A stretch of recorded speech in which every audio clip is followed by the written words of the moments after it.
ভাইরা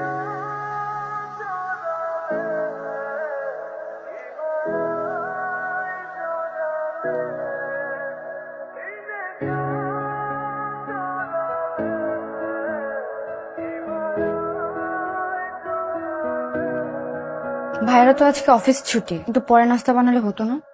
বাসায় যে একজন নতুন মেহমান এসেছে সেটা খেয়াল আছে? তুমি ভুলে গেছি মা, বাসায় তখন নতুন ভাবি। আরে ভাবি, তুমি এত সকাল সকাল উঠেছো কেন? এত সকালে উঠার কি দরকার ছিল? না মা, আমার বাসায় তো সকাল সকালে উঠতাম, মাকে কিচেনে হেল্প করতাম। এখন তো আমার দুইটা মা, ওখানে একজন এখানে। আমারও তো আপনাকে হেল্প করা দরকার, তাই না? আমি আল্লাহর কাছে একটা ভালো বউ চেয়েছিলাম, আল্লাহ তো আমাকে আরো একটা লক্ষ্মী মেয়ে পাঠিয়ে দিয়েছে। ভাবি তো দেখছি প্রথম দিনে মায়ের মন জয় করে নিচ্ছ।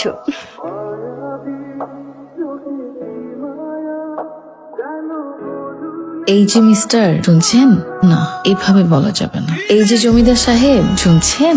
এটা বললে মাইন্ড করতে পারে। নাটক সিনেমা তো দেখেছি, আঙুল চায়ের কাপে ডুবিয়ে দিলে হাজবেন্ডরা লাফ দিয়ে ওঠে। তার চেয়ে বরং কাশিয়ে দিই।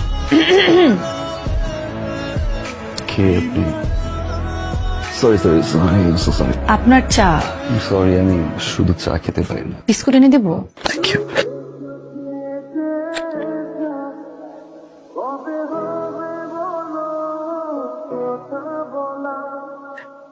হিসাব সরি, ও লেট হয়ে যাচ্ছে, আমি অফিসে যাচ্ছি। তো 7 দিনের ছুটি নেয়া। দুইটা প্রজেক্ট রানিং তো, না গেলে আবার ডিলে হয়ে যাবে। আমি যাই। নাস্তাটা করে যা। মা, তুমি জানো আমি বাসায় নাস্তা করি না। ভাইয়া, আজকে সকালের নাস্তাটা ভাবি বানিয়েছে, খেয়ে যাও। থাকতি বাই দিয়া। আজকে আপনি অফিসে? কেন, আজ ফ্রাইডে? না স্যার, গতকালকে আপনার বিয়ে হলো আর আজকে স্যার অফিসে চলে আসলেন। কোথাও লেখা আছে যে গতকাল বিয়ে হলে পরের দিন অফিসে যাবে? উনি কি প্রতিদিন এরকম দেরি করে আসে, নাকি ভুলেই যায় বাসার কথা? বিয়ের দিনও ভুলে গেল, আজকেও। কেমন মানুষ! কি করবো, তো ফোন দিয়ে দেখবো। ফোন করে তো কি ঠিক হবে? যদি ফোন ধরে বলে, এই মেয়ে তোমাকে ফোন দিচ্ছ কেন? তুমি জানো না আমি খালি পেটে ফোন ধরি না।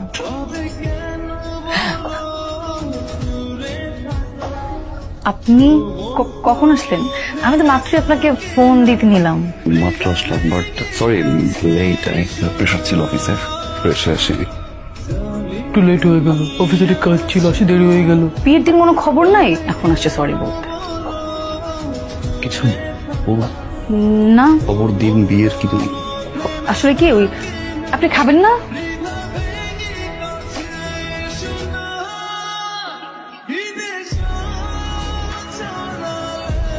আপনি আজকেও সোফায় ঘুমাবেন? হ্যাঁ, অ্যাকচুয়ালি তোপায় ঘুমাতে ভালো লাগে, বেড শেয়ার করতে পারি না। আমার কাছে মনে হয় বেড শেয়ার করলে প্রাইভেসি নষ্ট হয়। কাঁথাটা রাখেন, রাতে শীত লাগলে গায়ে দিয়ে।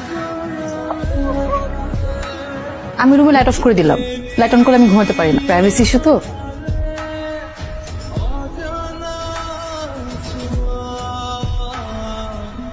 সরি সরি সরি, আমার আসলে কিছু ফ্রেন্ড আসছে, তো আমি একটু বাসা বাড়ি যাচ্ছি। আমার আমার আমার একা ঘুমাতে ভয় করে। ভূত বলতে কিছু নাই, সাহস রাখো। বাই। কেমন মানুষের সাথে সংসার করতে আসলাম, কিচ্ছু বোঝে না।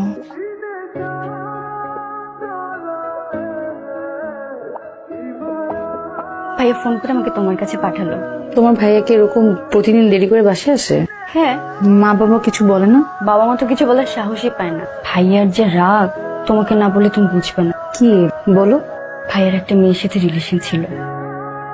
সেরিন নামের একটা মেয়েকে ভাইয়া অনেক ভালোবাসতো। মেয়েটা ভাইয়ের সাথে চিট করেছে, মেয়েটা ডাবল টাইমিং করছে, তাও আবার ভাইয়ার বেস্ট ফ্রেন্ডের সাথে। এরপর থেকে ভাইয়া অনেক চুপচাপ হয়ে গেছে, সবসময় একা একা থাকে, আমাদের সাথে কখনোই নাস্তা করে না, শুধু অফিস আর বাসা।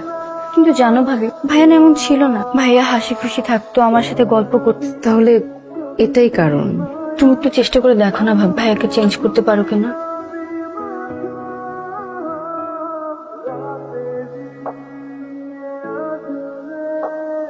সকাল সকাল সিগারেট না খেলে হয় না।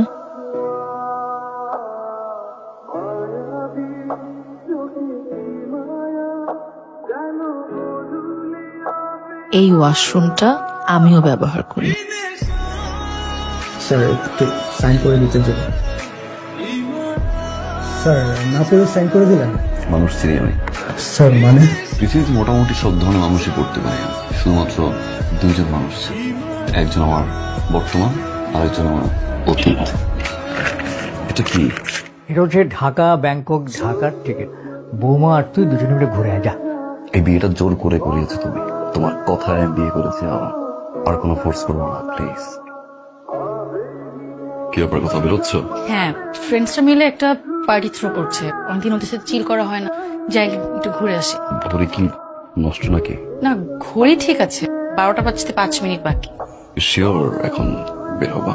হ্যাঁ, আপনি কি চান না আমি যাই? Bye bye. কাছে ঠিক করলাম তো রাতে একা